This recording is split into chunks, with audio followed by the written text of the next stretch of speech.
सभी साथियों को मेरा नमस्कार और आप सभी का स्वागत है हमारे इस YouTube channel the exam express में।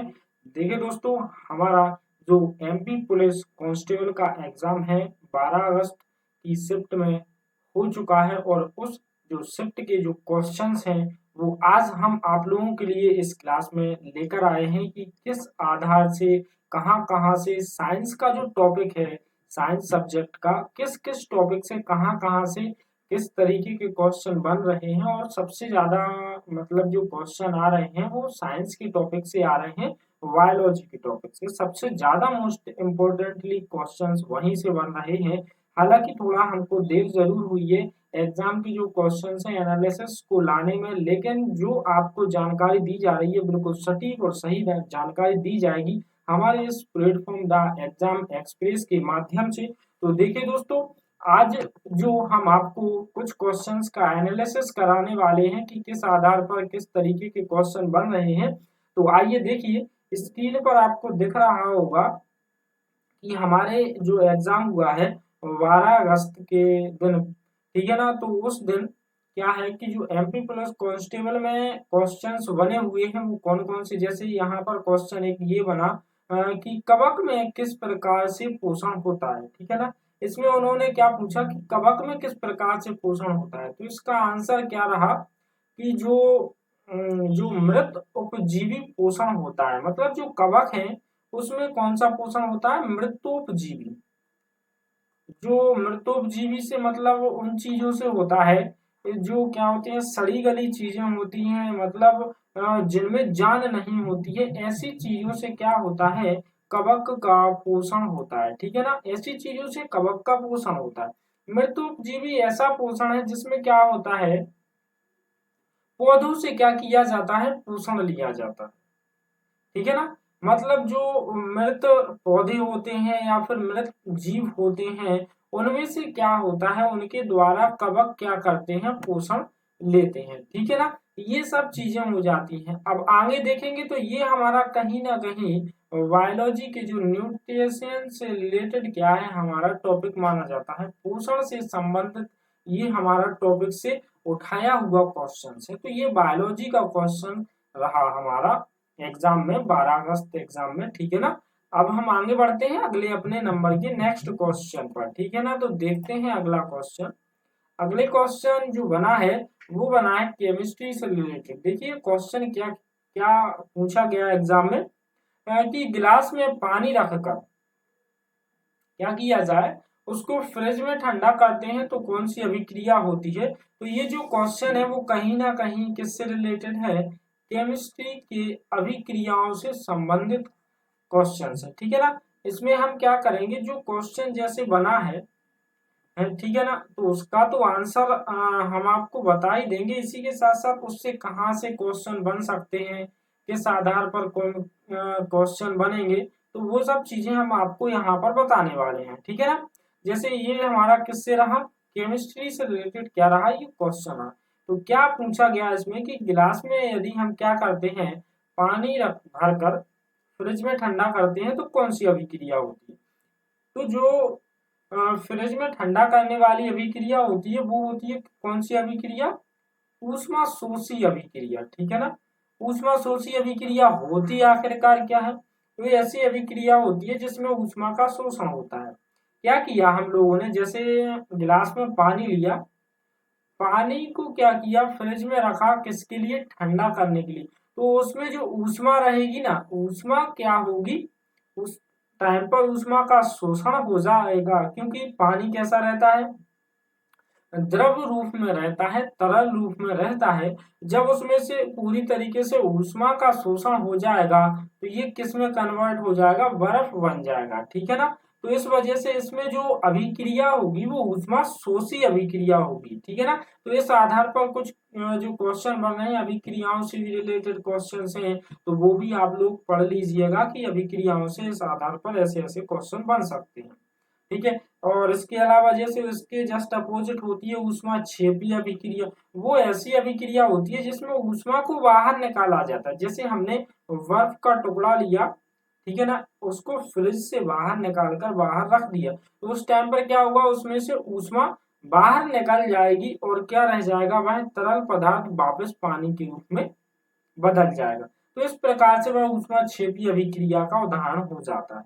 अब हम चलेंगे अपने अगले क्वेश्चन पर। अगला क्वेश्चन क्या बना, अगला क्वेश्चन ये रहा कि जो पेनिसिलिन है कौन से कवक से बनाई जाती है। जो पेनिसिलिन है वो कौन से कवक से बनाई गई, तो पेनिसिलिन जो बनाई गई वो पेनिसिलियम नोटेटम कवक से पेनिसिलिन क्या होती है, बनाई गई है। ठीक है ना, किस कवक से बनाई गई है, तो पेनिसिलियम नोटेटम कवक से बनी है। और इसके अलावा आप सभी लोग जानते होंगे कि पेनिसिलिन की खोज किसने की थी, तो अलेक्जेंडर फ्लेमिंग के द्वारा क्या हुआ था, पेनिसिलिन की खोज की गई थी। ठीक है ना, तो ये भी हमारा कहीं ना कहीं थोड़ा, ये कवक से बनाई जाती है, तो ये केमिस्ट्री से रिलेटेड जस्ट बायोलॉजी इन दोनों का क्वेश्चन है। ठीक है ना, तो यहाँ पर ये क्वेश्चन जो पूछे जा रहे हैं कहीं ना कहीं बायोलॉजी के टॉपिक से ज्यादा क्वेश्चन आ रहे हैं। ठीक है ना, एग्जाम में, तो आप लोग थोड़ा सा उस पर भी फोकस करिएगा। अब हम आगे बढ़ते हैं। पानी का पीएच मान आखिरकार होता क्या, तो जो पानी का पीएच मान होता है वो कितना होता है, 7, क्योंकि उस टाइम पर पानी कैसा होता है, उदासीन होता है। और इसके अलावा कोका कोला का भी पूछ लिया जा सकता है एग्जाम में, तो कोका कोला का होता है 2.3 से लेकर क्या होता है, 3 होता है। मतलब ये कैसा होता है, अम्लीय होता है, क्योंकि अम्ल अम्ल अम्ल को जो पीएच मान होता है वो 7 से कम होता है। और यहाँ पर थोड़ी सी ये मिस्टेक है। और अम्ल क्या करते हैं, नीले लिटमस पत्र को लाल कर देते हैं, और अम्ल जल से अभिक्रिया करके कैसे देते हैं, हाइड्रोजन आयन ये क्या करते हैं, देते हैं। यदि एग्जाम में क्या किया जाए, क्वेश्चन बन जाए कि अम्ल जब भी जल से अभिक्रिया करते हैं तो कौन सा आयन देते हैं, तो आप लोगों को टिक करके आना है कि वह हाइड्रोजन आयन देते हैं। ठीक है ना, और अम्लों का जो पीएच मान होता है वो कितना होता है, 7 से कम होता है, जो नीले लिटमस को लाल करते हैं। क्षार क्या करते हैं, लाल लिटमस पेपर को नीला कर देते हैं, इसके जस्ट अपोजिट। और क्षार का जो पीएच मान होता है वो 7 से अधिक होता है, लेकिन जो पानी का पीएच मान है वो कितना होता है, 7 होता है। और पानी कैसा होता है, उदासीन होता है। और इसके अलावा कोका कोला का पीएच मान कितना होता है, 3 होता है। ठीक है ना, तो ये मैंने अलग से कुछ थोड़ा सा आपको जानकारी इसके बारे में दे दी। आगे चलते हैं। अगला यहाँ पर क्वेश्चन है कि जो सोडियम है, चांदी है, लोहा है, तांबा है, इनमें से कौन जल से शीघ्र क्रिया करता है। तो देखिए, सोडियम का जो फॉर्म, मतलब सोडियम को हम क्या करते हैं, Na। ठीक है ना, तो ये सोडियम जो है वो किस ग्रुप के अंतर्गत आता है, तो सोडियम जो है ग्रुप फर्स्ट के अंतर्गत आता है। इसके अलावा जो पोटेशियम है वो भी हमारा ग्रुप फर्स्ट के अंतर्गत आता है, जैसे कि lithium, sodium, potassium, rubidium, caesium और फ्रांसियम। ठीक है ना, तो ये सभी हमारे जो तत्व हैं वो ग्रुप फर्स्ट के तत्व हैं। ठीक है ना, तो क्या है कि सोडियम, चांदी, लोहा, तांबा में से जो सबसे ज्यादा जल्द से जल्दी से क्रिया कर लेता है वो होती है हमारी कौन सी धातु, सोडियम धातु। ठीक है ना, अब हम आगे चलेंगे अगले नेक्स्ट क्वेश्चन। अगला क्या क्वेश्चन रहा है एग्जाम में,